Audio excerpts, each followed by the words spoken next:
Velkommen til denne video om nøgletal og grafer, der kan give overblik over din virksomhed i Microsoft Dynamics C5 2014. Formålet med denne video er at vise alle de forskellige nøgletal og grafer, som vises på rollecentret af Microsoft Dynamics C5 2014's webklient.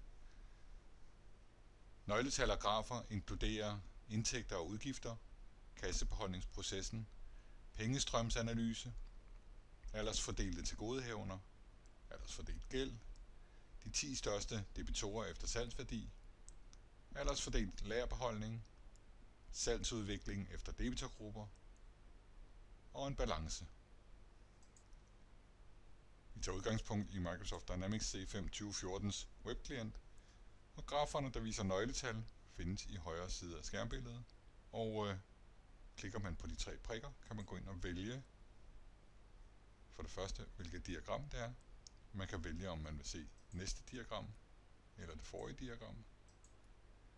Man kan gå ind og vælge periodelængde. Man kan vælge næste periode inden for den periodelængde, der er valgt lige nu. Og man kan få hjælp til, hvad viser diagrammet. I dette tilfælde er det indtægter og udgifter. Den viser udviklingen i virksomhedens indtægter i forhold til udgifter. Ved at sammenligne tallene fra forskellige perioder, kan du se, hvilke perioder der kræver yderligere undersøgelser. Her kan vi nu gå ind og ændre, så vi kan se per uge for eksempel. Og så kan vi se, hvordan grafen ændrer sig. Ønsker vi at se nærmere, så kan vi holde musen hen over grafen. Og klikker vi på den, så kan vi så gå ind og se det basis, der ligger for beregningen.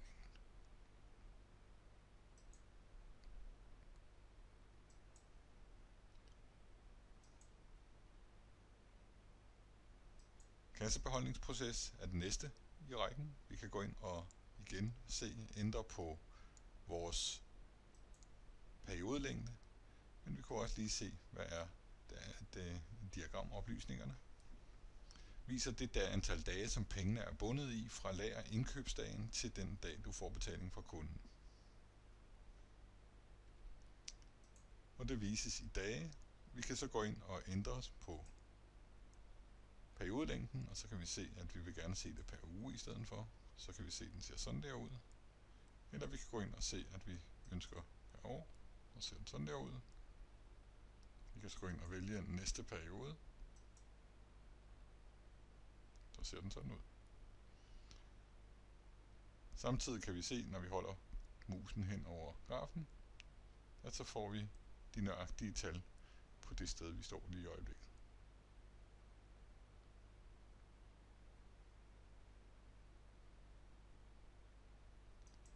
Vælger vi næste diagram, pengestrømmene, så kan vi så se vores tilgodehavende i alt, det her. Vi kan se vores gæld i alt.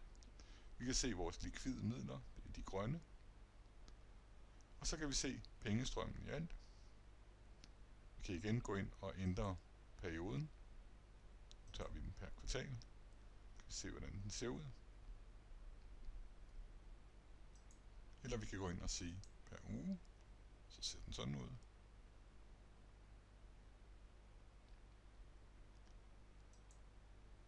Går vi ind og ser oplysningerne. Pengestrøm ind og ud af virksomheden.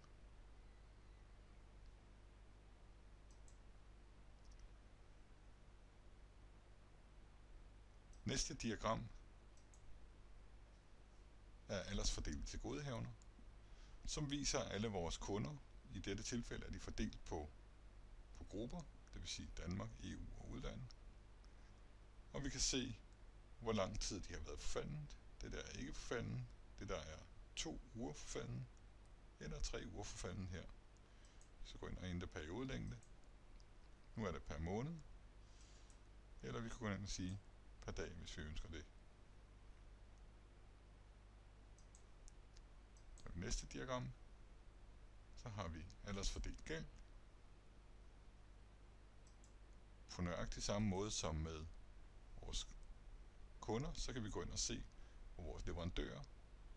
Aldersfordelt gæld, det vil sige, hvor længe vores fakturer har ligget. På nøjagtig samme måde kan vi gå ind og ændre på periodelængden.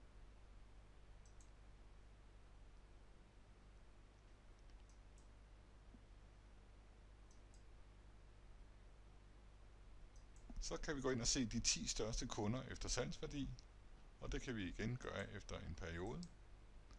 Og igen, så kan vi gå ind og se de reelle. I det her tilfælde, så er det kontorcentralen. Klikker jeg på den, så åbner den kundekortet med kontorcentralen. Og vi kan se, hvad er basis for beregningen. Jamen, det er det tal, vi har stående heroppe.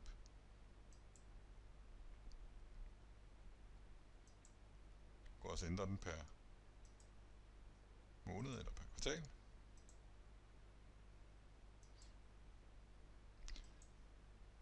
Næste diagram er aldersfordelt lagerbeholdning. Aldersfordelt lagerbeholdning, den viser, hvor lang tid varerne har ligget på lager. Jeg kan lige gå ind og se diagramoplysningerne.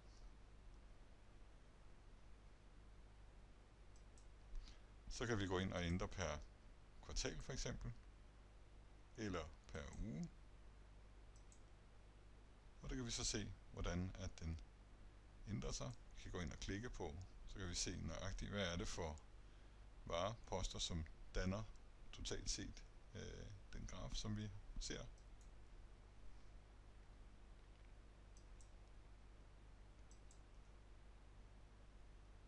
Sidst kan vi gå ind og se på salgsudviklingen efter debitogruppe. Samlet salg ser ud som det er for nedadgående her. Hvis vi går ind og ændrer perioden, så kan vi måske se lidt nærmere om, hvordan den spreder sig ud her til dag.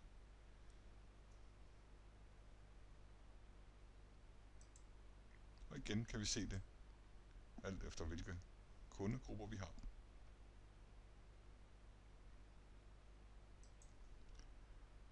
Sidst har vi balancen, den ligger herunder. Der kan vi gå ind og se, hvad er vores nettoomsætning lige nu. Vi kan gå ind og se, hvad er vores vareforbrug, vores bruttoavance. Få en bruttoavanceprocent, andre eksterne udgifter, driftavance.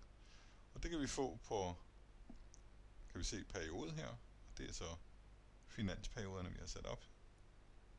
Først i første 15, 31 i første 15, første i 12. 14, det vil sige sidste måned, 31 i 12. 14, første i 11. 14 til 30. i 11. 14. Så det vil sige, det er altså indeværende måned, sidste måned og forrige måned.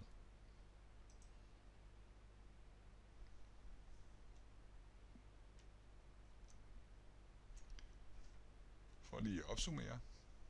Vi var inde og se på graferne indtægter og udgifter, kassebeholdningsproces, pengestrøm, aldersfordelt tilgodehavender, aldersfordelt gæld, de 10 største debitorer efter salgsværdi, aldersfordelt lagerbeholdning, salgsudvikling efter debitorgrupper, og sidst var vi inde og kigge på balancen.